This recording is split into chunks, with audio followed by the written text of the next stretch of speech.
viewers, நான் அனிதா. இன்னைக்கு நம்ம பார்க்க போறது 12th standard maths chapter 1 applications of matrices and determinants exercise 1.3ல first sum ஓட first subdivision. question என்ன கொடுத்திருக்காங்கன்னு பாத்தீங்கன்னா solve the following system of linear equations by matrix inversion method அப்படினு சொல்லிருக்காங்க. matrix inversion methodன்றதுனால இந்த matrix formல இந்த linear equationஐ நம்ம இப்ப எழுதணும். so இந்த coefficientsலாம் எடுத்துக்கோங்க.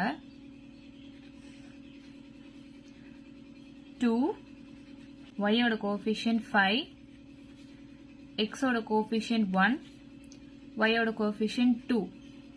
matrix inversion method அப்படின்றதுனால நம்ம இத first matrix formல எழுதிக்கிறோம். xy term இருக்கு இல்லையா, so xy இங்க எழுதிப்பீங்க. is equal to constant term வந்து -2 -3.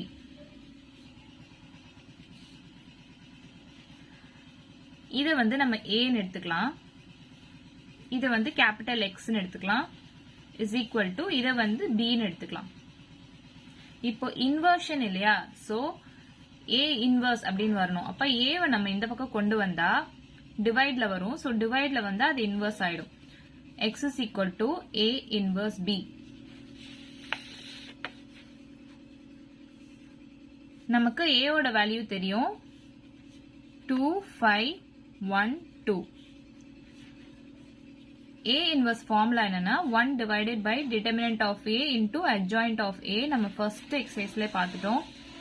so இப்ப determinant of a வந்து should not be equal to 0 நம்ம கண்டுபிடிக்கணும். ஏன்னா இது 0 ஆயிடுச்சுன்னா 1 by 0 infinity ஆயிடும். அப்ப a inverse exist ஆகாது. so determinant of a not equal to 0 நாதான் a inverse exist ஆகும்.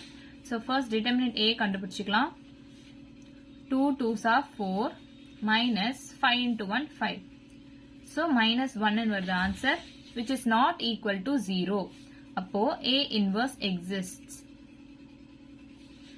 அடுத்து நம்ம இந்த ஃபார்முலால adjoint a கண்டுபிடிக்கணும். adjoint a is equal to 2 by 2 மேட்ரிக்ஸ்க்கு leading டயகனல்ல interchange பண்ணணும் இல்லையா, அதாவது இந்த பிரின்சிபல் டயகனல் லெஃப்ட்ல ஸ்டார்ட் ஆகிற டயகனல் வந்து இன்டர்சேஞ்ச் பண்ணணும். இங்க இன்டர்சேஞ்ச் பண்ணாலும் 2 2 தான் வரும்.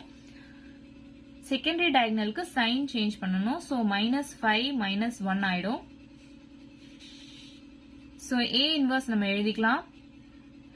1 divided by determinant a வந்து -1, adjoint a வந்து 2 -5 -1 2. so இந்த மைனஸ் நம்ம உள்ள மல்டிப்ளை பண்ணி எழுதிக்கலாம். -2 5 plus 1 -2. இதுதான் a inverse ஓட value. x is equal to a inverse into b இல்லையா, so இங்க நம்ம வந்து a inverse கண்டுபிடிச்சிட்டோம். அடுத்து இத b கூட மல்டிப்ளை பண்றோம். so a inverse into b is equal to -2 5 1 -2 into b ஓட term வந்து -2 -3. so -2 into -2 plus 4. 5 into -3 -15. 1 into -2 -2. -2 into -3 plus 6. so 4 minus 15 வந்து -11. -2 plus 6 வந்து 4. நம்ம பார்த்தோம்ல x is equal to a inverse b. இது வந்து a inverse b ஓட value. x is equal to a inverse b ன்றத நம்ம ஈக்குவேஷன். இந்த x வந்து xy.